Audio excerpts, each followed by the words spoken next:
Hey there, my friend. Let me ask you something right off the bat. How many times have you tried building your own 53-man Cowboys roster and ended up pulling your hair out over that final spot? Well, you're not alone. Today, we're diving headfirst into the latest Cowboys 53-man roster projection. And trust me, there are some tough choices ahead.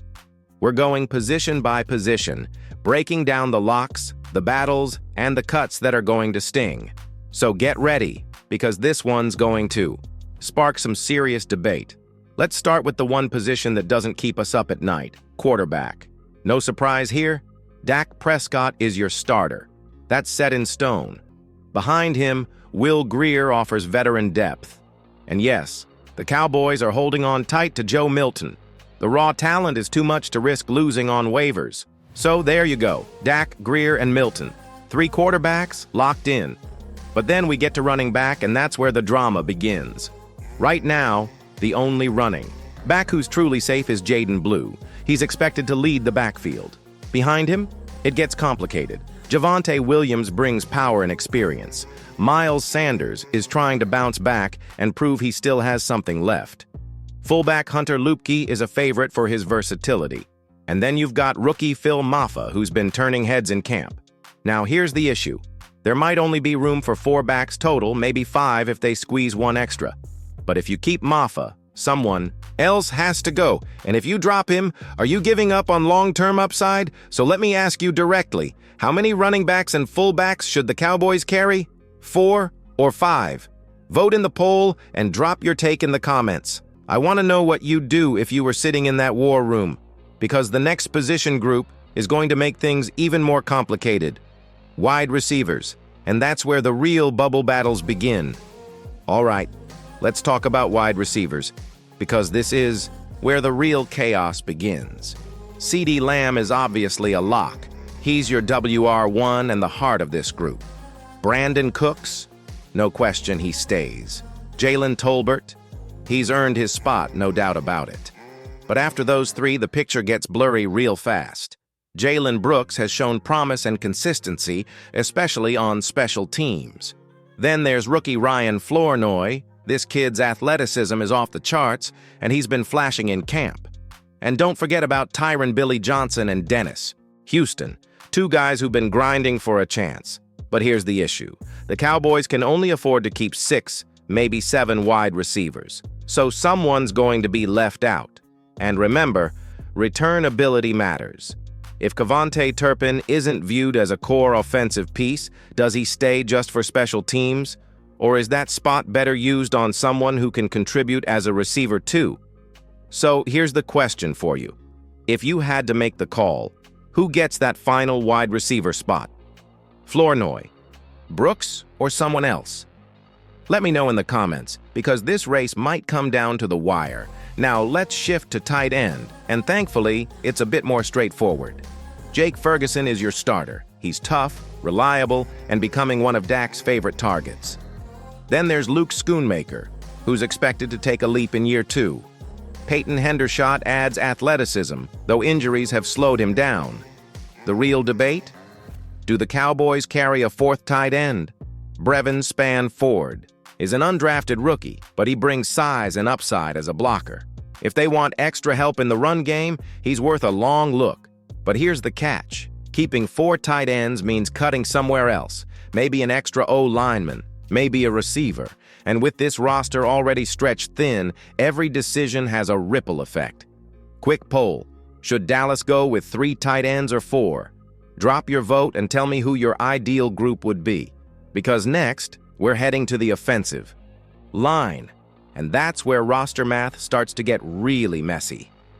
All right, time to get into the trenches, because when it comes to the offensive line, this is where the Cowboys front office will have some real headaches.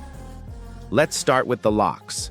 Tyler Smith, Tyler Biadasz, Terrence Steele, and of course first-round pick Tyler Guyton. That's 4 right there. Then you've got Chuma Edoga and TJ Bass, who showed versatility last season. Asim Richards, he's still developing but has enough upside to stick around.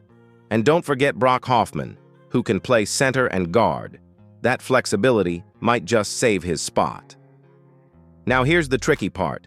Do they carry 8 or 9 offensive linemen?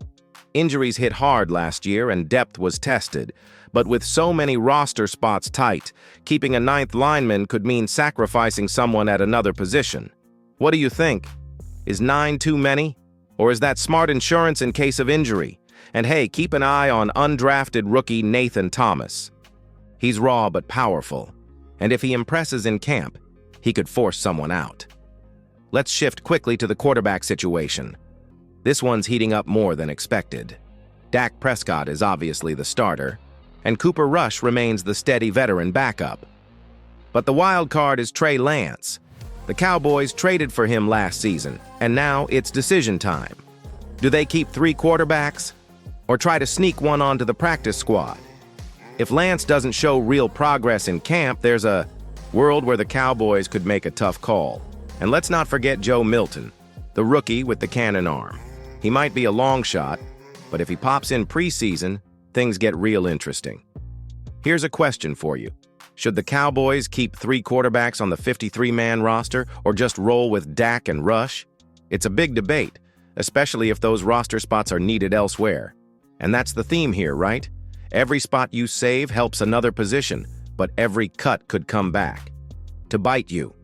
Coming up, we're diving into the defensive side of the ball. And trust me, the front 7 is going to be just as tough to figure out. Now let's talk defense, specifically the front 7. Because if you thought the offense had tough choices, wait until you see how crowded this room is. Start with the defensive line. Micah Parsons is technically an edge, but we all know he's a do-it-all weapon. DeMarcus Lawrence, still a reliable force on the edge. Sam Williams is a lock, and second-round pick Marshawn Kneeland. Yeah, no chance he's not making the team. That's 4 edge rushers already. Then you've got depth guys like Viliami Fehoko and Durrell Johnson. And let's not forget about undrafted free agent Xavier Thomas from Clemson. If he flashes in camp, he could absolutely steal a spot. Inside, things get even trickier. Mazi Smith needs a bounce-back year, but he's not going anywhere. Osa Odigizua is your top interior pass rusher. Chauncey Golston brings versatility, and newly signed Carl Davis is a solid veteran. Then there's rookie Justin Rogers and returner Neville Gallimore. That's a lot of bodies fighting for what might only be 4 or 5 spots inside. So let's ask the real question here. Do you value young upside like Rogers and Smith, or do you keep the experienced guys who can hold the line in a rotation? Linebacker is a bit clearer, but only a bit. Leighton Vander Esch's injury history casts a long shadow. Damone Clark will have a big role, and DeMarvion Overshown is finally healthy and could shine in coverage. New addition Eric Kendricks brings veteran leadership, and that likely pushes someone else off the roster. Rookie Marist Liufau is one to watch. If he's strong on special teams, that could be his ticket to the 53. And don't sleep on Buddy Johnson and Tyrus Wheat. Both are physical and hungry. Exactly the kind of guys who flash in preseason and force their way into the conversation. Poll time. If it came down to keeping an extra edge defensive lineman or an extra linebacker, which would you pick? Let me know in the comments. I'm curious where you stand. All right, we've covered the trenches. Now it's time to hit the secondary, where cornerback depth and safety rotations might lead to some truly shocking cuts. Let's bring it home by looking at the secondary, and trust me, this part of the roster might create the biggest headlines when cut day comes. Start with the corners. Trevon Diggs will be back from injury, and Deron Bland, he's locked in after a breakout season.